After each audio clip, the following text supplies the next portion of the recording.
والذي أخرج المرعى فجعله غثاء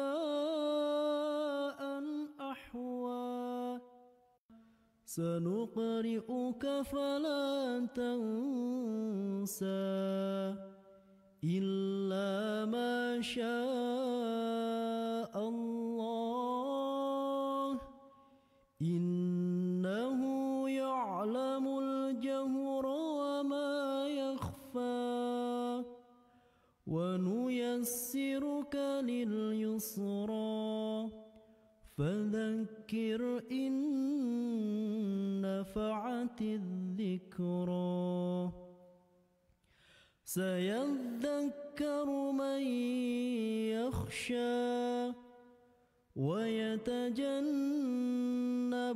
الأشقى الذي يصلى النار الكبرى ثم لا يموت فيها ولا يحيا قد أفلح من تزكى وذكر اسم ربه فصلى بل تؤثرون الحياة الدنيا والآخرة خير وأبقى إن هذا لفي الصحف الأولى صحف إبراهيم وموسى صدق الله العظيم.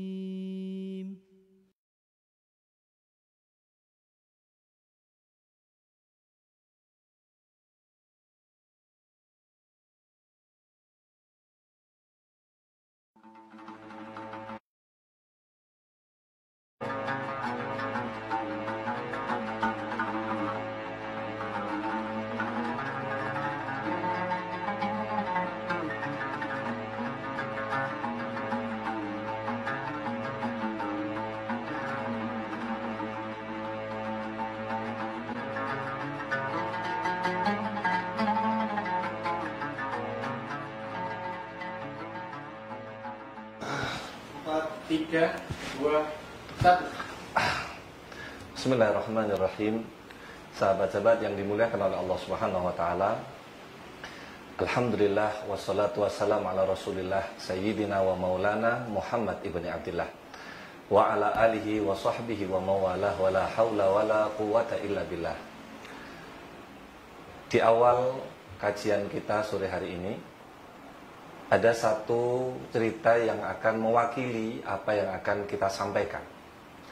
Dikisahkan dulu ada seorang pedagang yang kaya raya, yang mana pedagang ini mempunyai istri 4 orang.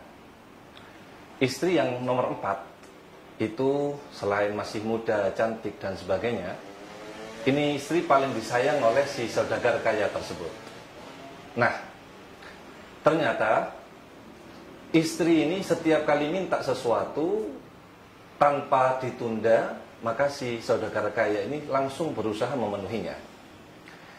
Istri yang nomor 3 juga tidak kalah cantik dengan istri yang nomor 4. Istri yang nomor 3 ini kemanapun saudagar kaya pergi, itu selalu diajak dan dipamerkan kepada orang lain seolah-olah bangga dengan istri yang nomor 3 ini.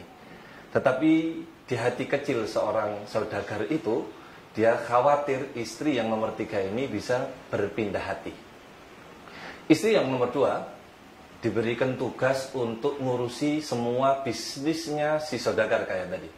Usahanya dan sebagainya, perekonomiannya, keluar masuknya uang dan sebagainya, itu dikelola oleh istri yang nomor 2. Sedangkan istri yang nomor 1 bukan tidak dicintai, tetap dicintai, tetapi sudah kurang diperhatikan oleh si saudagar kaya ini. Suatu saat, si saudagar kaya ini terkena satu penyakit, yang dari hari ke hari penyakitnya bukan malah berkurang, tetapi bertambah parah dan bertambah parah, sampailah si saudagar kaya ini memanggil dokter spesialis. Di luar dugaan ternyata dokter spesialis itu mengatakan bahwasanya umur dari saudagar kaya ini tinggal beberapa hari lagi. Si saudagar tadi galau luar biasa, dia kumpulkan semua istrinya, lalu satu persatu dari istrinya tadi ditanya. Apa pertanyaannya sahabat? Dia bertanya kepada istri yang nomor 4. Wahai istriku, ketika aku masih bersamamu, semua kebutuhanmu, keinginanmu aku berusaha penuhi. Dokter spesialis mengatakan bahwasanya aku kena penyakit yang sebentar lagi usia aku tidak akan panjang lagi. Aku cuma minta satu permintaan kepadamu. Seandainya nanti Allah cabut nyawaku, lalu aku meninggal dunia, maukah engkau menemaniku di alam kubur? Maka jawaban istri yang keempat sungguh luar biasa. Jawabannya adalah, saya tidak akan menemanimu karena engkau sudah berpindah dari alam dunia menuju alam kubur. Noleh kepada istri yang ketiga, yaitu yang selalu dipamerin kemana-mana. Dia bertanya, wahai istri yang nomor 3, aku sering bawa engkau kemana-mana. Sekarang aku akan menghadap penciptaku, yaitu Allah Ta'ala. Maukah engkau menemaniku barang satu malam saja bersamaku di alam kubur? Apa jawaban istri yang ketiga? Dia mengatakan, maaf, memang ketika hidup aku bersamamu, tapi ketika mati kita telah pisah. Bahkan barangkali aku akan menikah lagi dengan orang yang lebih kaya daripada kamu. Jawabannya sungguh membuat hatinya sangat galau, sahabat.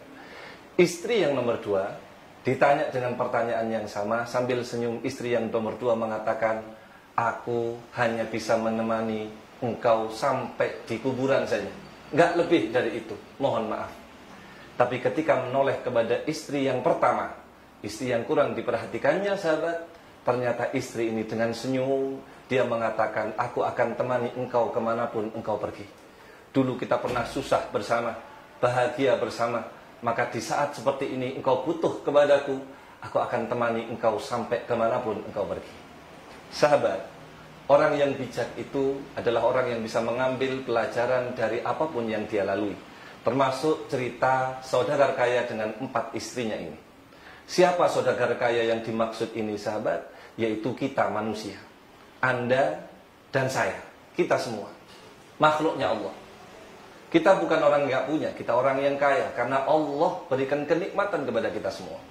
Lalu siapa istri nomor 4 kita, yang selalu kalau dia perlu, langsung kita penuhi kebutuhannya? Istri nomor 4 kita adalah tubuh kita. Terutama untuk kaum hawa, mbak-mbaknya, ibu-ibunya. Dia habiskan mungkin sampai jutaan uang hanya untuk berusaha cantik di depan lawan jenisnya. Dia akan pakai pakaian yang seperti apapun yang dia suka, mahal nggak masalah, yang penting tampilnya lebih bagus, lebih cantik daripada yang lain. Anggota tubuh kita ini, ternyata ketika Anda dan saya dipanggil oleh Allah Subhanahu wa Ta'ala, jasad ini tidak akan menemani kita menghadap Sang Pencipta, mentok sampai di kuburan saja. Istri yang nomor 3, yang selalu dipamerin kemana-mana, itu harta benda kita, sahabat. Kita punya handphone mewah, kita punya handphone yang high-end, yang paling mahal, apapun mereknya. Kita punya kendaraan yang paling bagus, mungkin yang baru keluar. Kita punya mobil, kita punya rumah, kita punya ini, punya itu. Semuanya yang kita pamerin sama manusia. Itu pun nggak akan nganterin kita sampai ke kuburan. Barangkali Anda yang punya kendaraan, dengan kendaraan yang paling mewah pun, mungkin yang paling mahal pun, atau apapun namanya, itu nggak akan mungkin ngebawa jenazah kita sampai kuburan. Mentok kita naik ambulans, sahabat. Siapa istri nomor 2 kita yang selalu ngurusin harta kita, bisnis kita? Mereka adalah keluarga kita, anak istri kita, orang yang senantiasa setia sama kita. Nyatanya mereka nggak nemenin kita, bakal 1 jam saja nggak mungkin. Mentok anak istri kita duduk di pusara kita, itu baca doa, bisa baca kulhu, falak, anas pun itu nggak sampai 1 jam, kemudian mereka balik pulang. Sebagaimana hadis Rasul Shallallahu Alaihi Wasallam, ketika orang itu meninggal, 3 menemaninya, 2 pulang, wayabqal wahid, kata Rasulullah, tersisa 1. Siapa itu yang nomor 1? Dan inilah istri nomor 1 kita, yaitu amaluna, amal kita, yang akan nemanin kita, bukan hanya di dunia, tapi sampai menghadap Sang Pencipta kita, Allah Subhanahu Wa Taala. Roh kita bertemu dengan Allah Ta'ala, dan roh itu akan ditemani amal kita. In ahsantum ahsantum li anfusikum. Allah Ta'ala dawuh dalam Al-Quran, jika kalian berbuat baik, maka perbuatan baik itu akan kembali kepada kita. Semoga kita termasuk orang-orang yang baik. Wa in asaktum falaha. Jika kalian, kata Allah Ta'ala, berbuat buruk, maka perbuatan buruk itu akan kembali kepada kita. Semoga dengan prolog yang sekitar 10-15 menit ini bisa memberikan gambaran sedikit tentang apa yang akan kita sampaikan pada season berikutnya. Mudah-mudahan Allah berkahi kita semua, khususnya di bulan suci Ramadan ini. Amin ya rabbal alamin.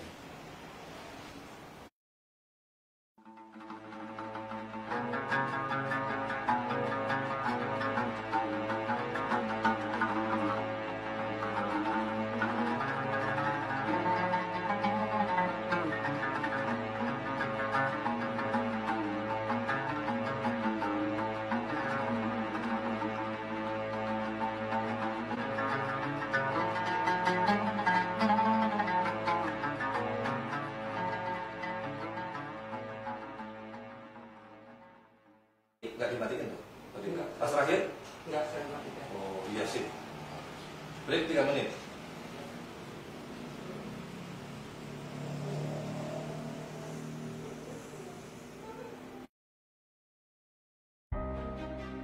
Ini Ramadan tak biasa. Sunyi mengganti sukacita.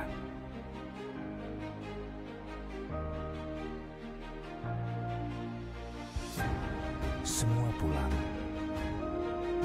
kembali ke rumah, berkarya dalam angin, menepi dalam sepi, menyusun keceriaan sendiri. Namun, ada yang masih bertahan demi menyambung denyut kehidupan. Inilah saatnya kita berbagi bahagia dengan zakat kita, yang menghidupkan harapan bahwa esok hari mereka masih bisa merajut mimpi.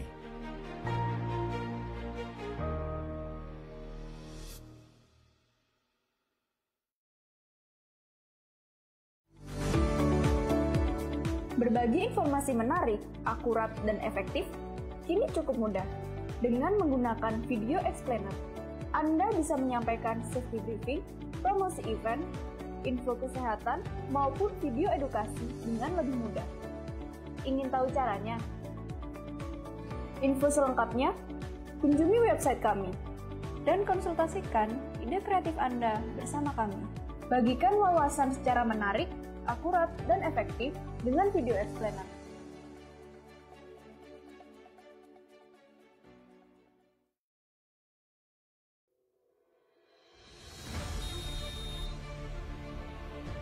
Dream is the reason why we develop.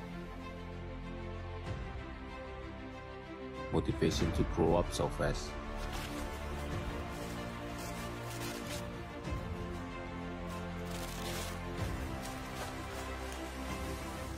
To be care about what happened around us.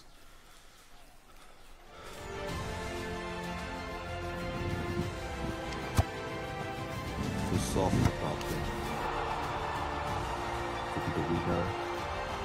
So in the end, we are together on top.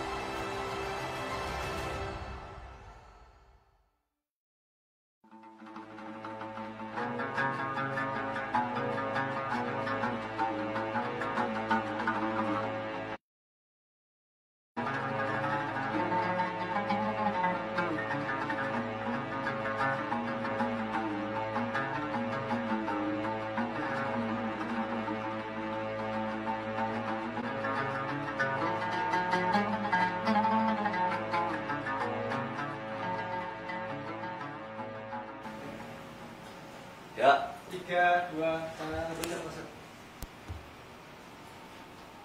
Sip.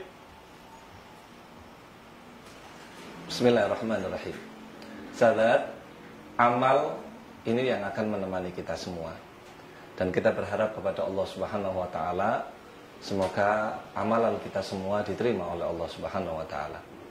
Ada salah seorang ulama besar di zamannya yang dia senantiasa berdoa begini, Allahumma anta maksudi wa ridhaka matlubi.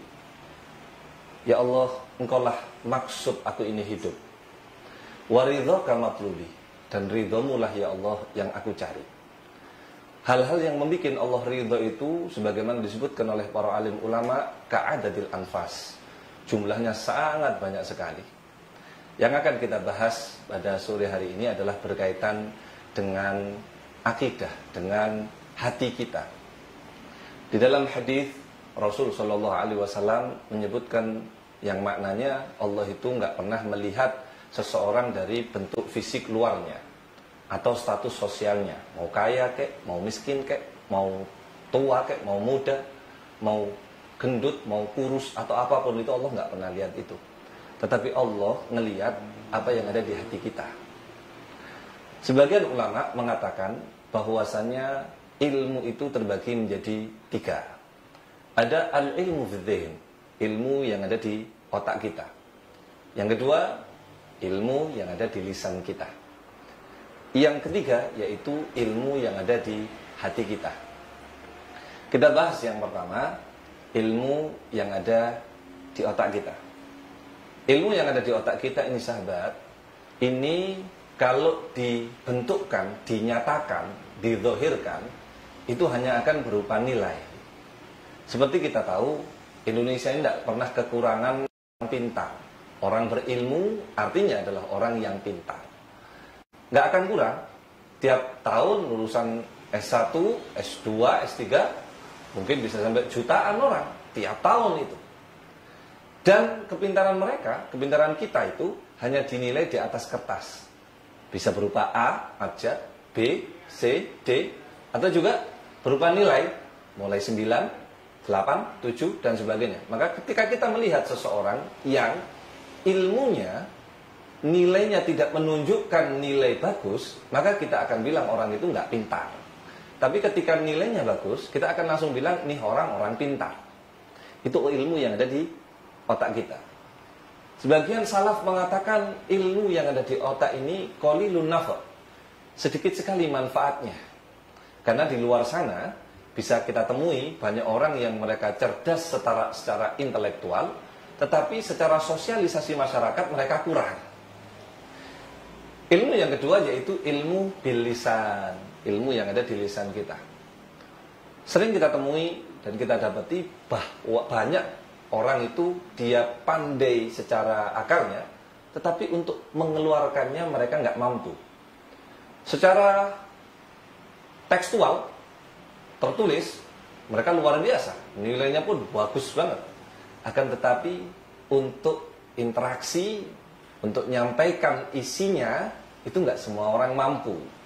Maka orang yang hanya ilmu bil lisan, al-ilmu bil lisan, ilmu yang dengan lisan ini, dia mendapatkan kategori mahir, ahli.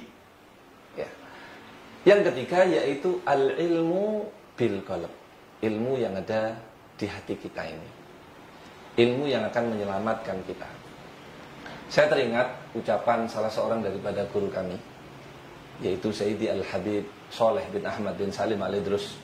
Saya memohon kepada semua pemirsa, semuanya, sahabat-sahabat saya tercinta, untuk terus mendoakan guru kita yang saat ini beliau sedang diuji sakit oleh Allah Subhanahu wa taala. Mudah-mudahan Allah angkat penyakit beliau, Allah berikan kesembuhan kepada beliau, Allah paringi kemanfaatan zahir batin kepada beliau. Amin ya rabbal alamin. Beliau pernah mengatakan, menyampaikan di dalam salah satu dawuhnya di dalam pengajian yang kita pernah hadiri, beliau mengatakan bahwasannya dengan bahasa Jawa, polisi ni awake dhewe yo awake dhewe.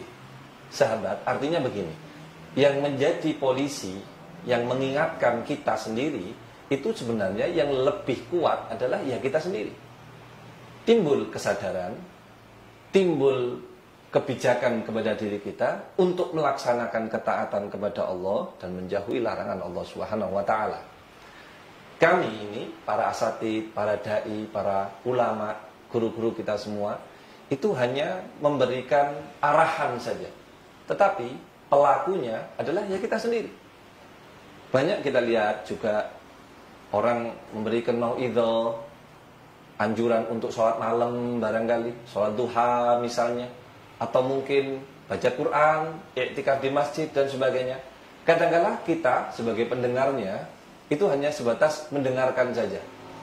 Mendengarkan fadilah ini, fadilah sholat tahajud, fadilah sholat duha, fadilah mencari ilmu, ngaji dan sebagainya. Akan tetapi orang tersebut, yaitu si pendengar itu, yang bisa menggeret, membawa dirinya kepada apa yang diarahkan oleh para alim ulama itu. Tergantung seberapa tinggi himmah mereka, semangat mereka kepada cahaya Allah Ta'ala ini. Kita nggak bisa bandingin dengan para sahabat yang mereka melihat Nabi Muhammad itu secara sempurna, zahir batin. Apa yang Nabi SAW lakukan, itu para sahabat pun nggak pakai tanya, mereka langsung mengikuti Rasulullah SAW. Contoh jelas, silakan panjenengan cari, jenengan bertanya, panjenengan buka kitab dan sebagainya tentang hadis sholat taraweh. Nabi langsung laksanakan sholat, sahabat nggak pakai tanya ini Nabi sholat apaan, Nabi ini sholatnya niatnya bagaimana, mereka langsung mengikuti Rasulullah SAW. Yang mereka utamakan sahabat adalah al-amal.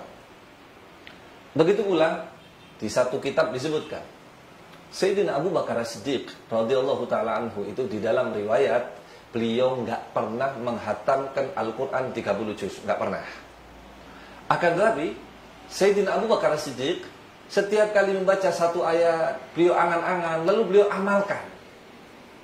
Beliau baca lagi ayat, beliau angan-angan lalu beliau amalkan. Itu perintah Allah, perintah Rasulullah. Beda dengan kita sahabat. Himmah kita, kata sebagian ulama, himmah kita itu adalah bercepat-cepat.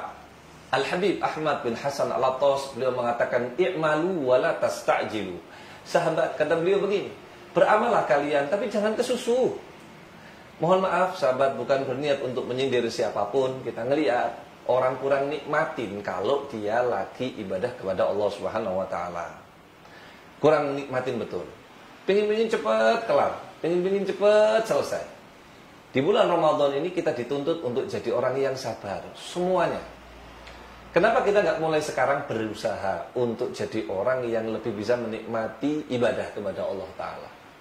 Nikmatin tuh sujud sahabat, nikmatin kita ambil air wudhu, nggak usah kesusu. Biarkan air tadi itu mengalir di kulit kita, bersihkan dosa-dosa kita. Biarkan membasuh muka kita yang penuh maksiat ini kepada Allah Ta'ala. Mata ini nggak pernah lepas berhenti maksiat sama Allah. Lisan kita pakai untuk ghibah dan sebagainya. Biarkan kesentuh air wudhu tadi, nikmatin. Lalu kita masuk sholat, sebelum masuk sholat dulu 2 rakaat. Nikmatin momen antum kita semua sama Allah Subhanahu wa ta'ala. Kenapa untuk urusan dunia kita bisa menikmatinya? Kita ambil contoh sahabat, kita ambil contoh. Untuk urusan baca Quran saja kita berlomba-lomba, bacanya cepet-cepetan. Untuk jawab WA, nikmatin chatting, sosial media apapun itu namanya, mau Facebook kek, mau Instagram kek, mau lihat YouTube kek. Kenapa kita nggak mau cepet-cepet tapi justru ingin berlama-lama? Untuk urusan yang main-main juga begitu. Kita nonton sepak bola kayak apapun namanya, itu juga pinginnya lama. Tapi untuk urusan ibadah pinginnya cepat. Padahal dunia ini, sangunya di dunia untuk sampai ke akhirat adalah al-amal. Hadis Rasul sallallahu alaihi wasallam, ad-dunya mazra'atul akhirah. Dunia ini adalah ladang lahan untuk mencari bekal sampai kita ke akhirat. Semoga Allah Ta'ala berikan kepada kita berkah umur dunia akhirat. Akan saya sampaikan yang berkaitan dengan ilmu batin. Ilmu batin ini ilmu mengenal Allah Subhanahu wa Ta'ala. Sekalipun saya bukan ahlinya. Sebagai orang-orang yang soleh, sebagian orang-orang yang soleh yang kita kenal, mereka mendapatkan maqam ma'rifah billah atau walinya Allah Ta'ala. Orang-orang yang soleh, hidup mereka yang dipandang cuma ridho Allah Subhanahu wa Ta'ala. Sedangkan kita yang dilihat adalah ridho nas, penampilan surah, penampilan luar saja. Tapi mereka orang-orang yang soleh, mereka yang mereka perhatikan adalah zahirnya, batinnya, batinnya. Zahir mereka nggak peduli. Contoh di zaman tabi'in, yaitu Sayyidina Uwais Al-Qarani. Sahabat Sayyidina Uwais Al-Qarani ini zahirnya kotor, makan di tempat sampah, Sampai kadang-kadang disebutkan, kadang-kadang itu dalam riwayat, kadang-kadang Sayyidina Uwais Al-Qarani itu tiap hari berpuasa, kalau mau buka itu datang ke tempat sampah, nyari bekas-bekasnya semangka atau sisa-sisa kurma yang ada di isinya, lalu dibersihin oleh Sayyidina Uwais Al-Qarani, dibersihkan. Lihat, kita lihat. Setelah itu dengar azan maghrib. Ketika dia kumpulkan semua makanan yang kotor tadi menurut zahir mata kita, dikumpulin tuh, terus dibagi dua. Satunya yang sudah makan yang dibersihkan diberikan kepada orang-orang yang sama-sama miskin seperti beliau. Mohon maaf, orang-orang yang nggak punya seperti beliau, orang-orang yang sulit cari makan seperti beliau. Beliau berikan itu. Separuhnya beliau makan untuk buka. Tengah malam ketika beliau itu bisa bangun sholat tahajud, sholat malam, beliau munajat, dhamma kafaihi, beliau gabung kedua tangannya, lalu beliau meneteskan air mata sambil berdoa begini, ya Allah, jika malam hari ini ada hambamu yang masih kelaparan karena nggak bisa makan, tolong jangan tuntut saya Uwais Al-Qarani ya Allah, karena tadi maghrib saya sudah sedekah separuh dari makanan saya. Jangan lihat sahabat, antum lihat, antum perhatikan kisah ini. Ini zahirnya kotor, batinnya putih. Wa ba'duna, sebagian kita, sebagaimana dikatakan oleh guru kami Al-Habib Salim bin Abdullah bin Umar Asy-Syatiri, ba'dul aghniya, kata beliau, sebagian orang kaya, kullama zada maluh zada bukhluh, tambah banyak hartanya, tambah pelit. Gak pernah tuh kita kepikiran nih malam tetangga kita makannya apaan. Gak pernah tuh kita kepikiran pegawai kita makannya apaan. Yang penting saya bisa makan enak, keluarga saya makannya enak, tidurnya nyenyak, dan sebagainya. Kita masih sakit secara batiniah, sahabat. Ini yang akan kita obati selama Ramadan. Mudah-mudahan Allah angkat penyakit batin zahir kita. Zahir batin kita semua diangkat oleh Allah Ta'ala penyakitnya. Amin ya rabbal alamin. Baik, melanjutkan sesi kita. Ilmu batin, yaitu ilmu yang ada di batin kita. Menjadi orang yang peka, menjadi orang yang lebih peduli lagi. Nah, bab yang pertama dari ilmu batin adalah tentang keyakinan, atau kita kenal namanya akidah. Ini yang sedang menjangkit kepada kita semua. Virus corona menjadi jawaban dari semua apa yang saya sampaikan dari season yang kedua ini tentang ilmu zahir. Ilmu yang ada di akal kita, ilmu yang ada di lisan kita, dan ilmu yang ada di batin kita. Semua pakar ekonomi pun saat ini semua kebingungan ngadepin corona. Padahal corona ini makhluknya Allah Subhanahu wa Ta'ala, kecil sekali. Begitu pula semua pakar kesehatan, semua cara, bahkan saat ini pun saya dengar dalam berita mulai beberapa minggu yang lalu, semua pakar-pakar vaksin itu berlomba untuk membuat vaksin untuk mematikan corona ini pun belum berhasil semua. Semua segala cara dipakai, PSBB dan sebagainya, dan sebagainya, dan sebagainya. Seolah-olah kita dikalahkan telak dengan corona ini. Yang ditakutkan ada semua pakar ahli adalah imunnya seseorang. Kita terlalu peduli kepada imun, kadang-kala iman kita pun hilang. Banyak orang di luar sana mengeluh sahabat tentang ekonominya. Belum juga ada kejelasan dari pemerintah kita. Mau sampai kapan ini PSBB ini? Ada yang bilang Juni, ada yang bilang Juli, ada yang bilang September, ada yang bilang sampai Desember, sampai tahun baru dan sebagainya. Bahkan kemarin staf ahlinya Donald Trump itu yang dia mengatakan sendiri untuk pembikinan vaksin itu butuh waktu 18 bulan. 18 bulan itu 1,5 tahun dari sekarang. Berarti masih panjang dong proses itu. Jawabannya iya. Lalu siapa yang bisa mengangkat ini semua sahabat? Bagi orang yang beriman tahu jawabannya. Cuma satu, Allah Subhanahu wa Ta'ala. Allah yang ciptakan ini, dan Allah pula yang akan mengangkatnya. Ada pelajaran penting dan banyak pelajaran penting dari corona ini sahabat-sahabat, yaitu memupuk iman kita kepada Allah Ta'ala. Jangankan kita, mohon maaf, sebagai pegawai atau karyawan, kita pun juga mengeluh. Ada yang sebagian dirumahkan, ada yang gajinya dipotong separuh, sebagaimana yang disebutkan di dalam di berita di Radar Malam juga disebutkan 50% pemotongan, kan begitu. Ada juga dilemanya orang-orang kaya kita, yang mereka punya pegawai luar biasa. Apalagi pegawainya juga bukan pegawai yang biasa, mereka pegawai ahli dan sebagainya. Satu sisi dipertahankan, satu sisi pemasukan nggak ada. Sudah semuanya hancur, sahabat. Kembali kepada iman. Ketika imun kita sudah baik, ayo kita kembali kepada iman, sahabat. Kita kembali kepada iman. Kita akan pulang kepada Allah dengan iman kita. Husnul khotimah namanya. Mudah-mudahan kita mendapatkan husnul khotimah itu. Kita akan pulang dalam keadaan membawa iman. Nggak membawa imun, juga nggak membawa harta yang kita kumpulkan. Satu pun nggak akan kita bawa. Al-amal. Kalau Anda mengikuti dari pertama, Anda akan tahu cerita tadi dan intinya kemana. Untuk lebih memberikan pemahaman kepada antum semua, saya akan sampaikan satu hadis di dalam Sahih Bukhari. Hadis ini diriwayatkan oleh Rasulullah SAW, menceritakan tentang keadaan sahabat yang juga bingung tentang lockdown, sahabat. Lockdown tentang apa? Tentang diboikotnya Rasulullah ketika di kota Makkah Al-Mukarramah. Semua sahabat galau luar biasa. Ini bagaimana ya Rasulullah? Kita nggak punya yang bisa kita andalkan dan sebagainya dan sebagainya. Kemudian Nabi Muhammad SAW mengumpulkan semua para sahabat, dikumpulkan. Ketika dikumpulkan semua, sahabat pandang mereka satu persatu dengan wajah tampan beliau, senyum beliau yang sangat indah. Beliau seolah-olah mau memberikan kemantapan, memberikan pesan tersirat dengan kata-kata bersabarlah sahabat, tapi dengan wajah ekspresi beliau yang sangat luar biasa. Mudah-mudahan kita bisa melihat, memandang wajah Nabi Muhammad SAW. Nah, di situ Rasul SAW mulai menceritakan. Dalam hadis itu disebutkan, dulu kata Rasul, ada dua orang sahabat yang persahabatannya mengalahkan saudara kandung. Kalah, sak duluran kalah sahabat. Persahabatan mereka ini sangat luar biasa, diikat oleh Allah Ta'ala dari hati ke hati. Yang satu, sahabat yang satu, dikasih kemudahan rizki oleh Allah Ta'ala menjadi orang yang kaya raya. Sedangkan sahabat yang satunya itu menjadi sahabat yang nggak punya, tetapi kuat imannya. Rumah mereka dibatasi oleh sungai yang cukup lebar.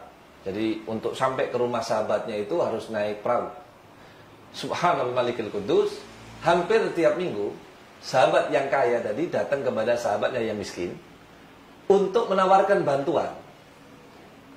Nawarkan pinjaman atau mungkin diberikan bantuan uang dan sebagainya. Tetapi yang miskin, dia dengan tegas menjawab, maaf, saya masih nggak butuh, saya punya Allah Ta'ala. Jawaban luar biasa, dari keimanan yang luar biasa. Sampai suatu saat, yang miskin ini sudah tidak punya apa-apa. Istrinya pun mengatakan, abang datang kepada teman abang, tolong minta bantuan, kita sudah tidak punya apa-apa. Sangat butuh.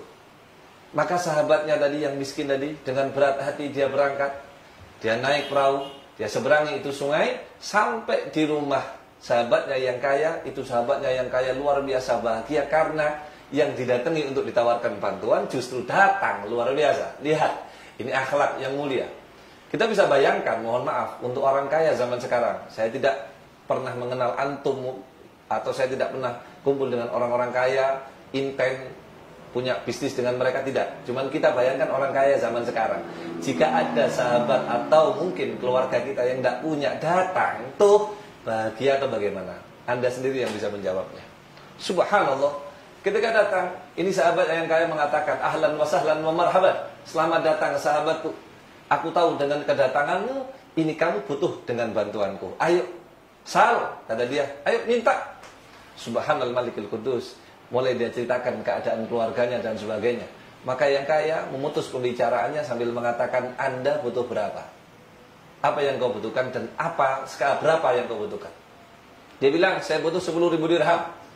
Untuk saya putar, saya akan jalankan supaya saya jual ini, jual itu dan sebagainya. Kata sahabatnya, oke, siap. Aku akan berikan pinjaman kepadamu senilai 10.000 dirham. Oke, kita anggap gampang saja 10 juta. Saya akan pinjamkan kepadamu 10 juta. Saya akan pinjamkan kepadamu 10 juta. Apa yang terjadi? Ketika dia pinjamkan tadi, dia yang kaya bertanya, siapa yang akan menjadi saksi kita? Dijawab oleh si yang miskin, Allah saksinya. Dia tanya lagi, siapa yang akan menjamin jika engkau tidak bayar? Dia jawab, Allah yang akan jamin. Subhanallah, uang tadi dikasih kemudian diputar selama 2 bulan. Setelah di waktu yang ditentukan, sahabat yang miskin tadi itu mau bayar utangnya, dia nggak bisa karena ada sungai yang nggak ada perahunya, nggak ada kendaraan untuk menyampaikan dia ke sana. Tanpa pikir panjang, sahabatnya yang miskin tadi itu mengambil kayu atau bambu, dia lubangi, dia masukkan uang 10 juta tadi, dia tuliskan surat di atasnya dengan isi, ya Allah, engkaulah yang menjadi penjaminku, engkaulah yang menjadi saksiku, aku akan bayarkan uang ini kepada sahabatku yang namanya Fulan bin Fulan. Ya Allah, nggak ada perahu untuk sampai ke sana, sampaikan uang ini kepada yang berhak, yaitu yang punya. Dia masukkan, dia tutup pakai kain, lalu dia lemparkan kayu tadi ke sungai.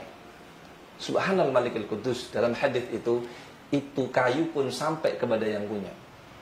Ternyata di ujung sana, sahabatnya yang kaya itu sudah nunggu. Tapi karena nggak ada perahu, yang dia dapat cuma bambu, dia bawa pulang itu bambu. Sampai di rumah, dia patah-patahin itu bambu dalam niatan untuk bakar-bakar di dapur istrinya. Ternyata dia temukan uang itu. Hadis itu berhenti di situ, sahabat. Kita akan ulas karena waktunya sangat terbatas. Perhatikan, siapa yang menggerakkan bambu tadi bisa menyeberangi sungai sampai kepada yang punya? Allah. Siapa yang meniupkan angin untuk membuat riak di atas sungai tadi sehingga mendorong bambu tadi sampai kepada yang punya? Jawabannya Allah, sahabat. Ini yang kita hadapi sekarang. Kita sholat, kita puasa, sekarang kita Ramadan, kita ngaji kemana-mana. Tapi untuk menciptakan, ada Allah sama kita. Ada Allah yang ngasih rezeki kita. Itu mulai luntur, sahabat. Mudah-mudahan dengan apa yang kami sampaikan ini, ilmu batin kita muncul kembali. Show up, blow up. Tampakkan Andalah orang yang beriman. Ada Allah sama kita. Ingat, semua pasti akan ada waktunya. Begitu pula dengan corona ini. Kita nggak akan mikirin, nggak perlu kita pikirin mau sampai kapan. Yang jelas kita masih punya Allah Ta'ala yang akan memberikan rizki kepada kita dari jalan manapun, terserah Allah Ta'ala. Mudah-mudahan Allah berikan berkah kepada kita semua. Amin ya Rabbal Alamin.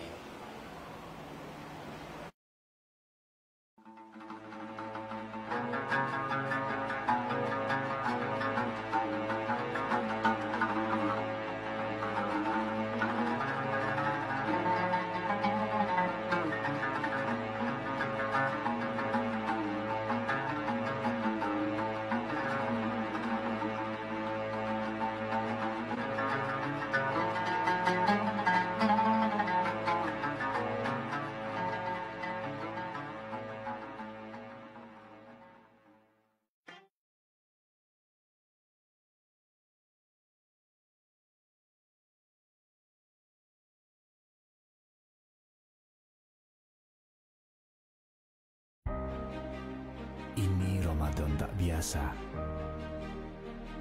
Sunyi mengganti sukacita.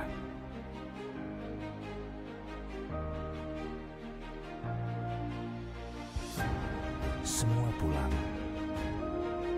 kembali ke rumah, berkarya dalam hening, menepi dalam sepi, menyusun keceriaan sendiri. Namun, ada yang masih tertahan demi menyambung denyut kehidupan. Inilah saatnya kita berbagi bahagia dengan zakat kita yang menghidupkan harapan bahwa esok hari mereka masih bisa merajut mimpi.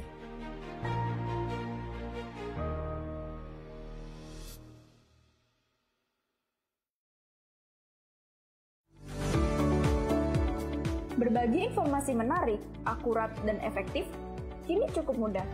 Dengan menggunakan video explainer, Anda bisa menyampaikan safety briefing, promosi event, info kesehatan, maupun video edukasi dengan lebih mudah. Ingin tahu caranya? Info selengkapnya, kunjungi website kami dan konsultasikan ide kreatif Anda bersama kami. Bagikan wawasan secara menarik, akurat, dan efektif dengan video explainer.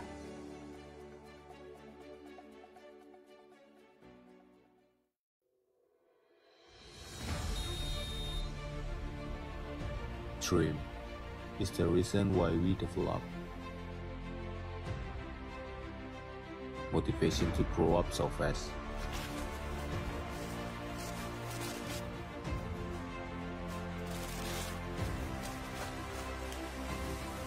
To be care about what happened around us.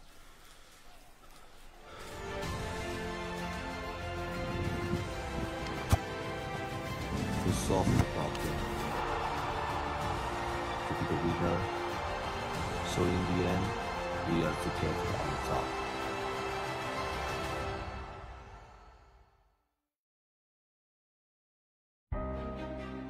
Ini Ramadan tak biasa. Sunyi mengganti sukacita.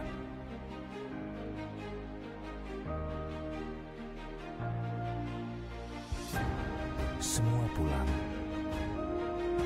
Kembali ke rumah.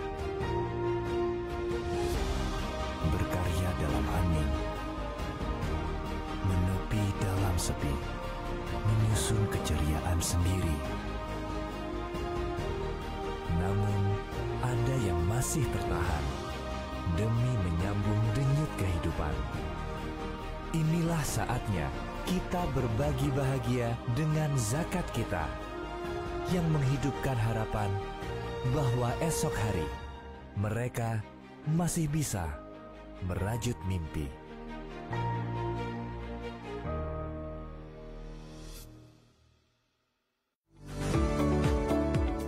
Berbagi informasi menarik, akurat, dan efektif kini cukup mudah. Dengan menggunakan video explainer, Anda bisa menyampaikan safety briefing, promosi event, info kesehatan, maupun video edukasi dengan lebih mudah. Ingin tahu caranya? Info selengkapnya, kunjungi website kami dan konsultasikan ide kreatif Anda bersama kami. Bagikan wawasan secara menarik, akurat, dan efektif dengan video explainer.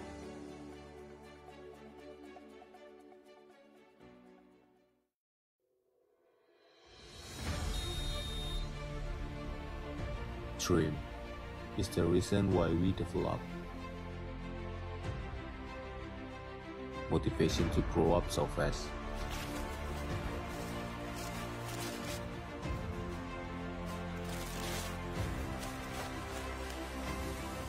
To be care about what happened around us.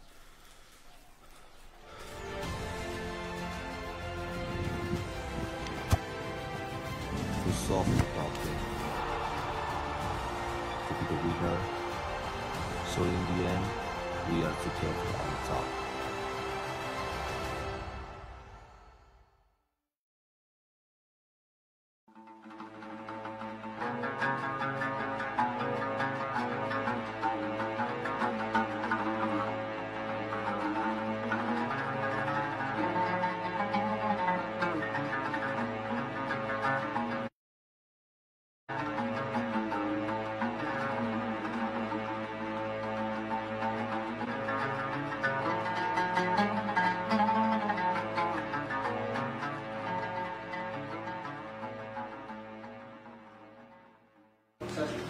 Bismillahirrahmanirrahim. Sahabat-sahabatku yang dimuliakan oleh Allah, kita akan masuk sesi tanya jawab sekarang. Yang pertama itu dari @secercah cahaya, bertanya tentang bagaimana solusi dari beberapa teman atau sahabat yang mereka kepingin melaksanakan ibadah khususnya di bulan suci Ramadan dan di tengah pandemi seperti ini, kepingin sholat di masjid dan sebagainya. Begini sahabat, untuk jawaban sholat di masjid di musim pandemi seperti ini kita melihat tentang zona saja. Jika Anda, panjenengan semua yang ada di zona hijau, silakan panjenengan beribadah seperti biasanya panjenengan ibadah. Mau ke masjid, mau mengadakan sholat taraweh, mau sholat Jumat pun, falyatafadhol, silahkan. Tetapi kalau memang yang di zona merah atau zona yang sangat merah sahabat, yang artinya ulul amri kita, pemerintah kita, memang menyatakan dengan pertimbangan beberapa ulama yang memang mumpuni dan kita percaya ulama tersebut untuk tidak sholat taraweh dulu. Contoh, maka kita manut saja. Tidak akan mengurangi nilai pahala kita di sisi Allah. Bukankah dalam hadis disebutkan niatul mukmin khairun min amalihi. Niatnya orang mukmin itu lebih baik daripada amalnya. Adapun untuk sholat Jumat, sahabat, itu kita merujuk kepada ulama. Saya sendiri menganjurkan untuk urusan agama bertanya kepada ulama. Anjuran dari Umaro itu jangan ditaruh nomor 1 sebelum umaroknya mempertimbangkan dengan para alim ulamanya. Jadi tetap untuk urusan agama kita merujuk kepada para alim ulama. Untuk sholat Jumat sendiri itu sudah ada ketentuannya. Bukan kemudian sholat Jumat yang diganti menjadi sholat zuhur, sahabat, tetapi bisa dikerjakan 3 orang menurut mazhab Imam Abu Hanifah. Menurut mazhab Imam Malik boleh dikerjakan 12 orang. Kemudian menurut Imam Syafi'i 40 orang minimal untuk sholat Jumat. Adapun pelaksanaannya, kan kalau sholat Jumat nggak harus di masjid. Bisa Anda kerjakan di rumah, 3 orang beserta keluarga Anda. Di tengah pandemi seperti ini, inilah solusinya. Mudah-mudahan jawaban ini bisa memberikan solusi buat kita semua. Wallahu a'lam bishawab. Pertanyaan yang kedua dari Bunda Nana. Tentang hukum seorang perempuan yang di tahun kemarin dia hamil dan tidak berpuasa 1 bulan.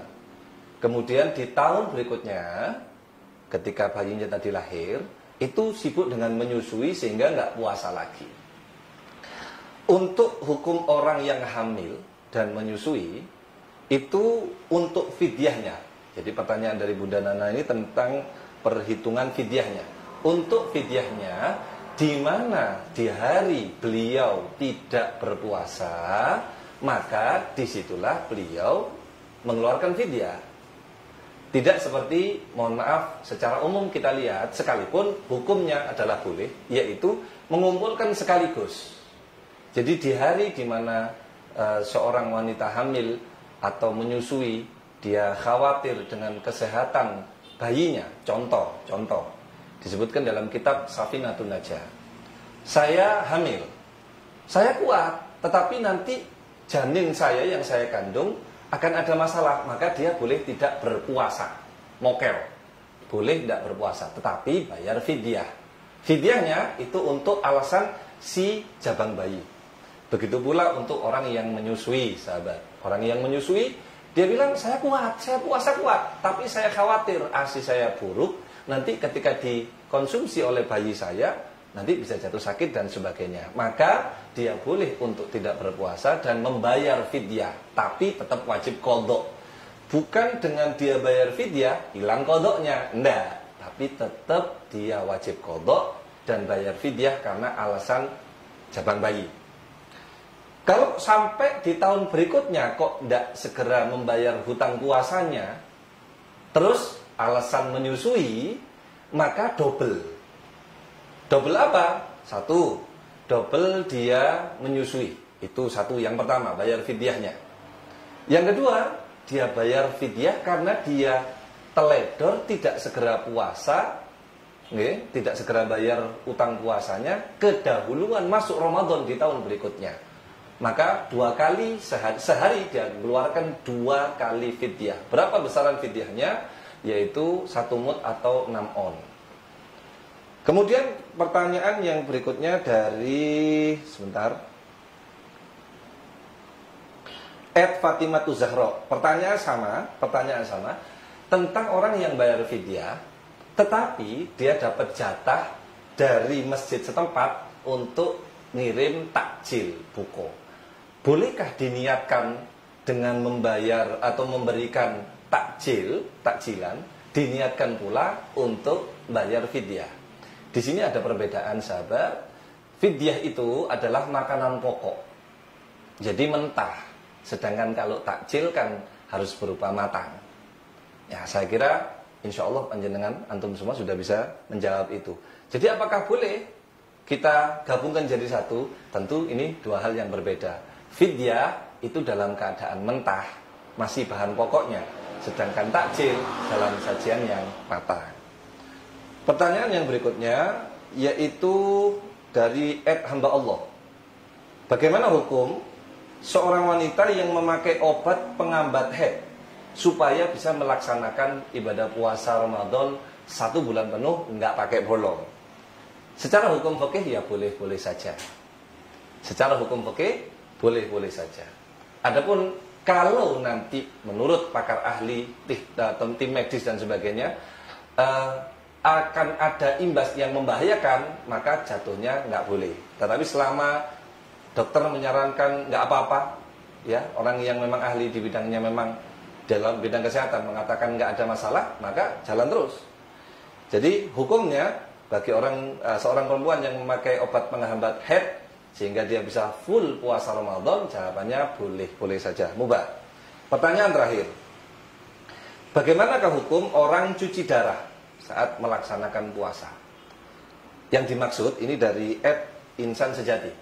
Yang dimaksud adalah tentang jarum infusnya dan sebagainya. Begini sahabat, kalau jarum infus tadi itu nyambung ke pembuluh makannya, artinya seperti orang yang memakai infus, dia nggak makan pun itu ya kenyang, karena obat berupa makanan cair atau infus tadi dimasukkan lewat urat yang nyambung kepada fil jauf atau ke dalam perutnya.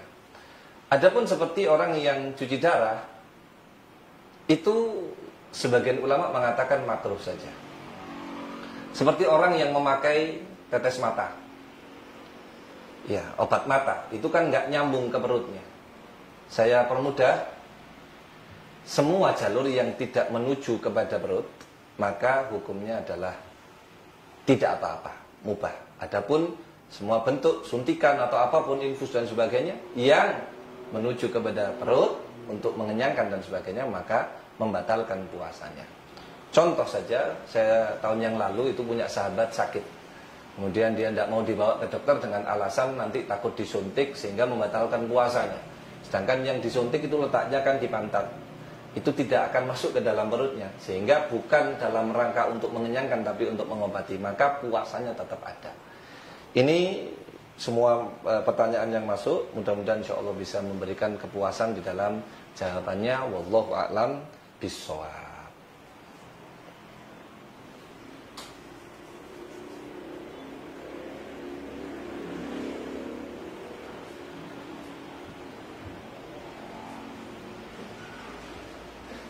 Kita lanjutkan sesi yang berikutnya, yaitu doa bersama. Bismillahirrahmanirrahim. Alhamdulillahirabbil alamin. Allahumma shalli ala sayyidina Muhammad wa ala ali sayyidina Muhammad. Allahumma inna nas'aluka ya Rabb an tahfadhana wal jamaah alladhi sami'u fi hadhihi sa'ah, an taj'alana wa iyyahum min ahlil khairi wa sa'adah wal barakah wan nafahat wa mla' qulubana bil mahabbah laka wal mahabbah li rasulika Muhammad sallallahu alaihi wasallam. Allahumma ghazzirna bi rahmatikal khassah alladzi anzalta li awliyaik wa asfiyaik wa ahibbaik. Allahumma fatna wa iyyahum min kulli fitan wal mihan wal baliyat ma dhahara minha wa ma batan. Allahumma adfa'na al ghala wal waba wal fahsya fi baladina Indonesia khassah fi jami'il buldanil muslimin amah bi rahmatika ya arhamar rahimin. Wa sallallahu ala sayyidina Maulana Muhammad walhamdulillahirabbil alamin bi sirril Fatihah.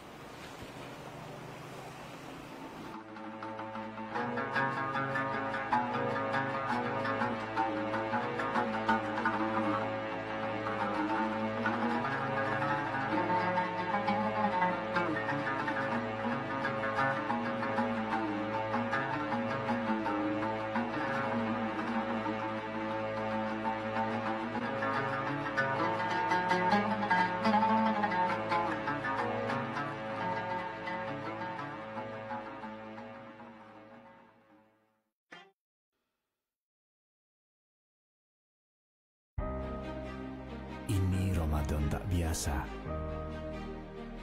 Sunyi mengganti sukacita.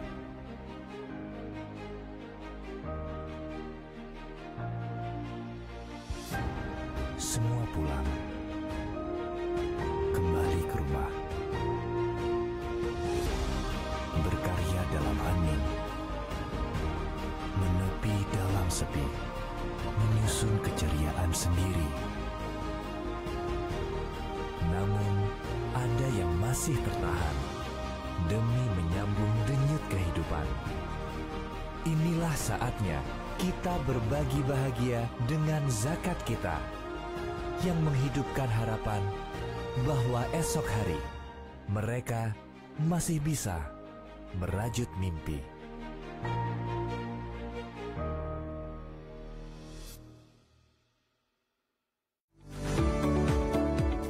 Berbagi informasi menarik, akurat, dan efektif kini cukup mudah.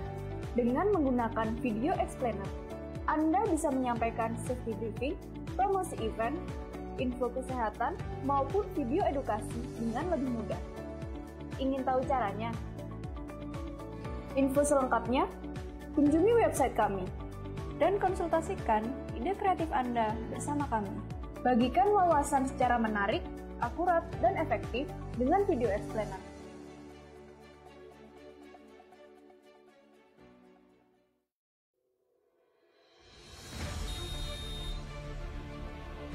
Dream is the reason why we develop. Motivation to grow up so fast.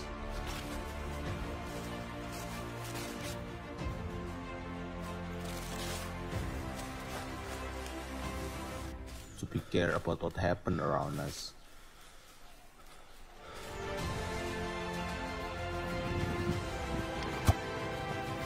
To solve the problem. To be the winner. So in the end, we are together.